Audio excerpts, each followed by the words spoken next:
Hi, you've tuned into the Administrator's Table. I'm Bristol Town Administrator Steve Contente. Today is November 25th, 2019. Today's episode, we have three guests. We have Police Chief Kevin Lynch, that's with me now. And later on in the show, we'll be interviewing Karen Griffith from the East Bay Food Pantry, along with Ed Carusi, Town of Bristol Human Services. Chief Lynch, welcome to the Administrator's Table. Thank you, Mr. Administrator. It's a pleasure to be here today and to communicate to the Bristol residents. Great. It's nice having you. Chief, you've been with us for a few months now. You started in October as the new police chief here in Bristol. How are things going with the police department? Great. I was installed on October 4th, and prior to being selected for the position, I provided the town with a 90-day plan on what I was going to do to take a look at re-engineering the Bristol Police Department for a new police chief and implementing new community initiatives. As I said throughout the process and my research of the town of Bristol and the police department, it was an exemplary organization. There was a great staff, committed individuals to public safety, and the customer service base, that I'm trying to instill and to build upon the platform of excellence that existed within the town and the police department. So I'm extremely fortunate to have been selected for the position, and I'm grateful for the challenges ahead. And I've had the opportunity over the last 6 to 8 weeks to interview each and every police officer individually, both sworn and civilian. And my goal behind that was to listen to what the people are actually doing the job out in the field, what they felt as though was working correctly, what areas that we could improve upon, both from a facility to an equipment and to policy and community initiatives. And that has been an excellent process, listening to the men and women who wear the uniform about how to build a better organization. And from that, I will take all of those ideas and suggestions and begin to build a 3 to 5 year plan for the future for the Bristol Police Department. Great, Chief. You're not only an accomplished professional, but you're also a people person. Can you tell us a little bit about yourself, please? Yeah, so my background in policing began with the Cranston Police Department, where I retired in 2009 at the rank of commander, or for more official rank was lieutenant colonel. At that time, I had been teaching at the Community College of Rhode Island as an adjunct professor in the criminal justice program. I also teach here at Roger Williams University in the Providence campus, and Bristol Community College. I teach a community policing class there. My background was I went over to a state regulatory agency, the Division of Public Utilities and Carriers. It's also commonly referred to as the Public Utilities Commission for the state. And I served in that role first as the administration and the operations officer, being responsible for the customer service unit. I was promoted to deputy administrator, and prior to leaving that organization, I was appointed the interim director by our current governor, Governor Raimondo. So that is where most of my customer service initiatives come. It's been the hallmark of what I have promised to deliver to the town of Bristol. But speaking and learning and teaching in an environment where I'm with the younger generation of people, you really learn the skill set of what's needed out in the community. Mm-hmm. My background in academia kept me fresh and relevant with what ideas are emerging in the criminal justice field. And I certainly want to give a credit to my alma mater, the Cranston Police Department. It's an extremely well-run organization. And being out of police work for a brief point, they've been mentoring me to make sure that we have the best programs for the town of Bristol. And some of those I've already begun to roll out as of last Friday. People can find those on our webpage. Right. I'd like to thank Chief Winquist from the Cranston Police Department for his help, and also Governor Raimondo for a smooth transition with your appointment. So there are a lot of things happening at the police department. You recently took a trip to Kentucky. Can you tell us why you went to Kentucky? We went out, and the good work of the men and women of the Bristol Police Department secured national accreditation once again for the Bristol Police Department. So I was pleased. The credit certainly goes to all of the officers, both sworn and civilian, but more specifically the accreditation team led by Captain Brian Burke, Sergeant Ricardo Murado, Detective John Nappy, and Officer Brandon Corrier were really the folks directly behind the yeoman's work that secured national accreditation for the department. And at the December council meeting at Town Hall on December 18th, we'll be regaining Rhode Island certification, and the executive director will be in town to award us that additional seal of excellence for the Bristol Police Department. So I'm extremely pleased, and in short order, we are regaining our accreditation status, and that's an exceptional benchmark, for the department and the community. Right. The department always maintained its professional and exceptional standards right along, but it's just proof that the system is strict, and which is, in a way, it's a good thing, because it shows that it is credible. Police officers have a lot weighing on that accreditation and their credibility, that it is something that means something. So we're on track, and thank you to you and the interim chiefs that served before you on getting us reaccredited quickly. A lot of credit goes to the interim police chiefs as well. Also, Bristol just received notification that's the 4th safest city, in Rhode Island, and it ranks 13th in the college communities across the nation. So, for varying states. So it is a great place to live. It is. While you talk about safety, I'd like to talk a little bit about school safety. Yes. So prior to coming in, and as I promised in my installment speech, that the school safety would be paramount in my administration. So I had the opportunity to go and to tour the elementary schools and to look at and along with the high school. So I'm extremely pleased that Dr. Bryce has already met with the police department. We've already changed. One of the first policy and procedure that I changed in the Bristol Police Department was, how are we going to respond to any type of school response incident? Where are we going to stage parents? Where are we going to stage law enforcement? How are we going to communicate different messages out to the community? While the department had a good tactical type response for a critical incident, there were some improvements that were needed on some of the ancillary issues that happen anytime that there's a school incident. So we've already begun updating the Bristol Police Department's response to any school-related issue. And we'll be meeting next week on the 3rd of December with Dr. Bryce, going over some initiatives on how do we harden up the schools. So we will be submitting to him a priority list of things that the police department would like to see, such as containment zones, additional camera programs that we would have that would feed back, to the police department on the exterior doors and things of that nature. And also some response type issues and hardening of the schools that I will keep for public safety purposes. But the goal, certainly secondary to that, was how do we have the police officers trained directly with the teachers and the administrative staff. Right. So on January 2nd and 3rd, we will be training on professional development days. Teachers have professional development days, so I think it's really one of the first times that we've been added to the all-day curriculum, right, where the officers will be training and going over some simulations with the teachers. So we're excited about that. You're not saying that these things never happened before. You're just saying that you're changing some things up. You're adding additional cooperative efforts. Some additional protocols that I think would benefit our particular response. There's always been a baseline of a good program and response. There's always been an effort to keep current with school safety, and there has always been a safety plan.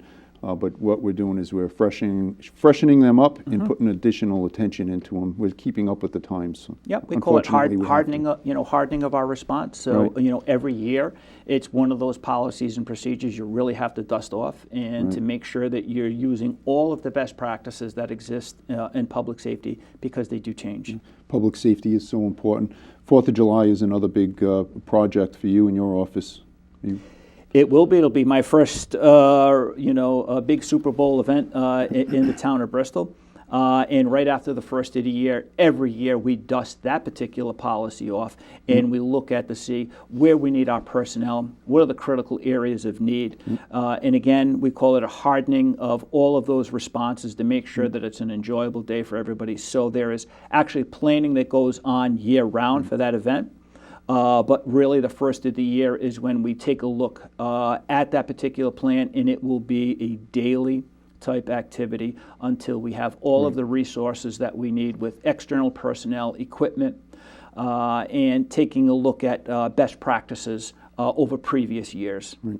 Well, it's a tradition that's here to stay, Chief, so we're going to stay the course, and we'll get the resources that we need from other agencies. I know you're up to the task for that, and to continue what's important to us, and that's a celebration of our nation and our freedoms. So yes, I believe it's the oldest 4th of July parade in our country. I think it dates back to 1785, subject to correction, but I think my historical fact is correct. right. We have an event this weekend, the grand illumination, our lighting. Hopefully we'll see you there, Chief. Mrs. Lynch and I will be present. It'll be the first time that we get to come into town and really enjoy an event, with the community. So both my wife and I, my wife is a public school educator of more than 25 years, and she's a great resource to me. Being a school teacher and being involved in public service and education, I think it makes me a better public servant. Chief, you have some fresh ideas and initiatives. Can you tell us about them, please? Yes, last Friday we launched on our website some initiatives, I think, that get to customer service type hallmark standards that can help improve quality of life for Bristolians.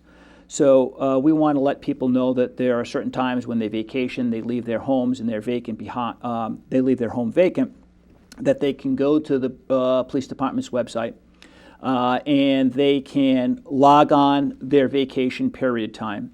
And while that program has always existed in the Bristol Police Department, what we're now going to be doing is front-loading the call in our CAD system, our computer-aided dispatch system. So if the police department's at 395 Metacomet Avenue, if we were going on vacation for 10 or 12 days, that call would be loaded into the CAD system, and the computer will dispatch an officer every night to that particular residence so that we are physically going out to that home and checking on it. Nice. The older methodology was it was given out at roll call settings, and the sergeant would generally tell the officer, in your patrols, go by and take a look. It's just a new system that hardens our response in providing an extra layer of service. A couple of things that are really important that we're going to be doing is folks that have loved ones with Alzheimer's. Before they could come to the police department, pick up the particular form, we now have a database, a searchable database, and a system where people from the comfort of their home can load on all of that information for their loved one, and it will go again into our CAD system. So what we're doing is we're cutting down response time. We already have the information of this particular person, a photograph of this person, and whatever the issue may be, if it's a person that wandered away from the home, we will already be out into the field, and our officers will have that information right at their fingertips. So I'm very happy about that. And the other one is an autism and an intellectual type impairments page where people can register with the police department, again, a loved one or someone that they're taking care of with those particular direct concerns. Right. That information and data with the address, the typical response that the police should have so that we have the right approach with these with our residents. So it's adding to the layers of service that we have. And so these initiatives are all available for the public on your website? Yes, they are. Yep, and they can register from the comfort of their home, right from their computer. And it is, we are here. If somebody has a question, call the police department directly, 401-253-6900. We can talk them through dispatch. But it is self-explanatory on how to go through these registration of these programs. And I'm also working on a text-to-tip. We currently have a telephone number if you go to our webpage, but I'm trying to reach the next generation. We know that the younger generation do everything from their fingertips, from their phone, and we will be loading up an app that would go to a third party that will people can remain anonymous when they're reporting something to the police.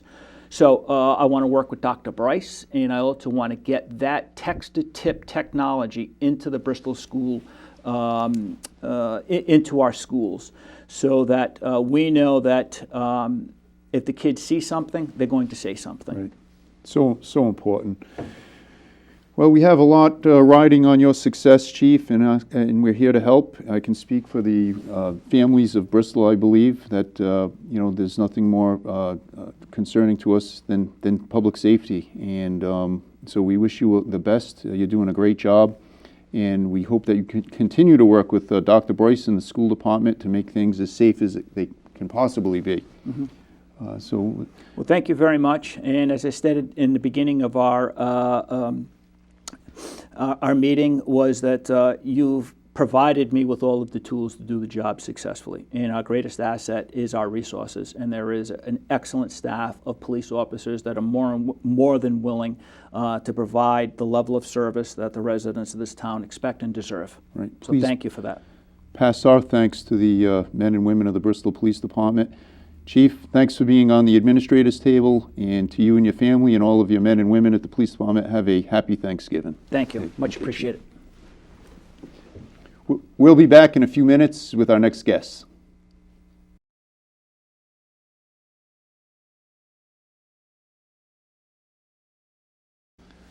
Welcome back to the Bristol Town Administrators Table. I'm Steve Contente, Bristol Town Administrator. Karen Griffith, Executive Director of the East Bay Food Pantry. Welcome to the Administrators Table. Thank you. Today you have Ed Carusi, Human Services Director with the Town of Bristol. Thank you both for coming here today. Pleasure to be here. So the food pantry, it's a busy place. It certainly is. Okay, how long have you been with the food pantry in Bristol? So I've been with the food pantry for over 10 years. I started out as a volunteer. Then I started managing the food programs about 8 years ago. And then I just recently stepped into the executive director position. Great. And formerly the executive director was Nikki Tiska. She also did a great job. That's correct. She was a wonderful role model. Right. The food pantry, there's a few aspects to it, and unless you go inside, you really don't realize all the goings-on there and all the services that are being provided. You have the thrift store, and you have some good nutrition programs. Can you start with the nutrition programs? The nutrition programs. Well, all our food programs have the goal of doing more than just feeding people. Feeding people is very important, but it's important not just to give people any food, but to give them the right foods. So all our food programs, we have several different food programs, and they're all focused around our Access Nutrition Initiative, which really seeks to provide healthy foods, fruits and vegetables, high quality protein and dairy items, whole grains. All of those things are central to our programs. Okay. How are you doing with your outreach? From what we understand, there are a lot of families here in Bristol that could really use help. As we all know, that groceries are getting more and more expensive. I recently had a meeting at the Bristol Warren Regional School Department with the superintendent of schools, and what I learned was that there are a lot of families that haven't filled out the free and reduced lunch paperwork, so we need to encourage those that we might know that could use some help to make sure they fill out the paperwork, and don't be ashamed to give you a call, or even Ed Carusi with the Town of Bristol. We'll have that phone number available. So we have a number of different programs. A lot of people know that we are a food pantry, and that is central to our programming. Something I'd really like people to know about our food pantry programs is that we've recently expanded our hours.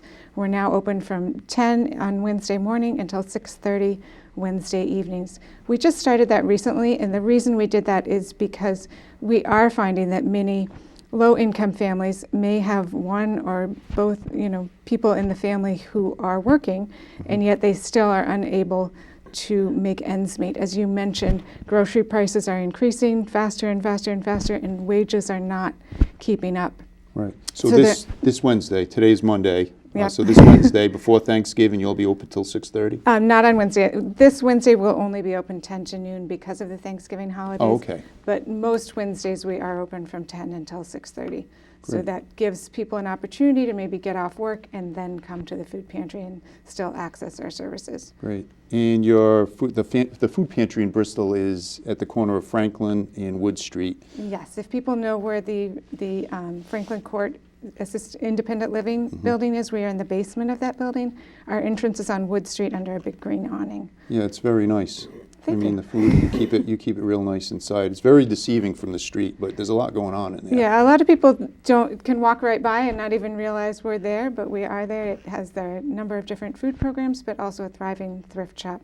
And people should be aware that our thrift shop is open to anyone who wants to shop there. And if you shop at the thrift shop, you're not taking anything away from people, but you're actually promoting our food programs because a good portion of our funding comes from sales of the thrift shop. Right. So if you have quality items that you can no longer use, Absolutely, feel free. bring them to us. So you just go right under the green awning, right? Yep, green awning. It's either a ramp or a stairs, depending on which you feel like using. But it is handicap accessible if you need that.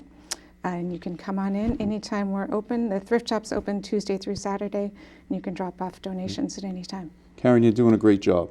Thank you. Thank you. Ed, you work with Karen, right? I do make referrals to the food pantry when appropriate. Yes. Okay. Part of your title is Human Services Director. You've been with Correct. the town for how long? About 15 years. 15 years. So what you basically do is you do a lot of referrals. I do, to state agencies, and if I don't know the answer to a client's question as far as which agency should I go to, I will work on behalf of that client to find the answer and work with them in order to get the appropriate information that they need, relevant information that they need regarding their situation. How many families do you typically deal with, work with a year? That varies from year to year because I can say that, and I think Karen will probably agree with me, it's a transient population. Okay. So I'd say anywhere in a given year between 100, maybe 150, maybe upwards of 200 families. Okay, It and depends. some of the services that you provide, like the SNAP program, which Yes, is supplemental nutrients. Supplemental nutrition Assistant. assistance program. I make referrals to the SNAP program quite often. That is a federal agency that is federally appropriated money. People will call me looking for applications and so forth. A lot of times I'm able to print them for them because they don't have access to a computer. If needed, I'll help them out with filling out that information as well, filling out that application. Also heating assistance? Yes. Heating assistance is another program that is available on the federal level. You cannot apply through me. You must apply through the East Bay Community Action Program in East Providence through their Heating and Energy Assistance Office. But if anyone is struggling locally, don't hesitate to call Ed. Please. We'll put your phone number on the screen here. Please do. But Ed is our go-to person whenever somebody finds themselves in a little bit of a pinch, and we give you full authority to move forward and help those people the best that we can. And I do my best. Right. Okay. So volunteers. Any shortage of volunteers? Well, we're always looking for volunteers. If somebody is interested in volunteering, I would ask them to call us or email us, get in touch, tell us when they're available, and we will do our best to try to fit them into a position where they can feel like they're contributing and helping our programming. Right. Part of the pantry is getting food to homebound residents Yes, in it Bristol. is. Right. So that's something we started just maybe about a little over a year ago. We started a grocery delivery program. It became evident to us that there were people who needed our services and were not able to get out of their homes and come to the pantry to get the food. So we started a grocery delivery program. The deliveries are run by volunteers. So somebody can tell us what food they need, and we will pack it up for them, and a volunteer will take it to their home if that's needed. Great. So if you're at home watching the show and you think you might have an hour or two a week, stop in, see Karen. Absolutely. We're always looking for volunteers to help us with that program. Last time I was in there, it was when you're getting a delivery from the Rhode Island Food Bank, and I could see it was all hands on deck. It was like... Absolutely. Yeah. When we get our food delivery, it really takes a lot of people. I really want to emphasize that it is a community effort between our staff and our volunteers that make our programs run. We couldn't do it without community support.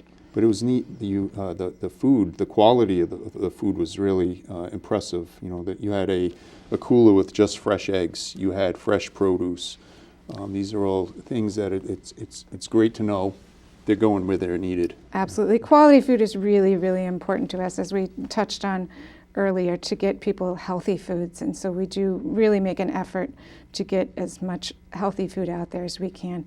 We have a Fresh Food Friday program where people can come to us every Friday and get fresh produce, which is hugely popular. Those items are very, very expensive to buy in the grocery stores, but so important for people's diets. Yeah, it's expensive to eat well, unfortunately. It can be, unfortunately. Yeah. Ed, you do a community garden at Recreation. I don't know if I informed the public, but Ed's office is at the Quinta Gamlin building. That's correct. Which is a very busy place. That's correct. Yeah. Do you participate in any of the exercise programs there? Yes. I'm getting off topic. That's okay. I do actually. I have in the past. That's Yes. good. Not currently. But in the back, there's a garden, and you oversee There the. is. There are 16 plots that are available to anyone in town. The plots are 12 feet by 4 feet. You are permitted to grow vegetables only, no flowers or anything like that, or fruit trees, anything to that effect. This year I had 14 participants, Good. which is the most that it's been since its inception 5 years ago. That's terrific. 4 So years it's ago. growing. Absolutely. Yeah. Good. Absolutely. That's great. Very proud of that. Well, it's great. It was great having you both on, and hopefully you'll come back again and fill us in on how things are going. If the administrator can ever help you in any way, please let me know. Will do. All right, and Thank you. Thank you have for a this great opportunity. have a great Thanksgiving, and to you and your families, and to all of you at home. God bless, and enjoy the Thanksgiving holiday. We'll see you at the lighting on Saturday, 5 p.m., 5 to 6.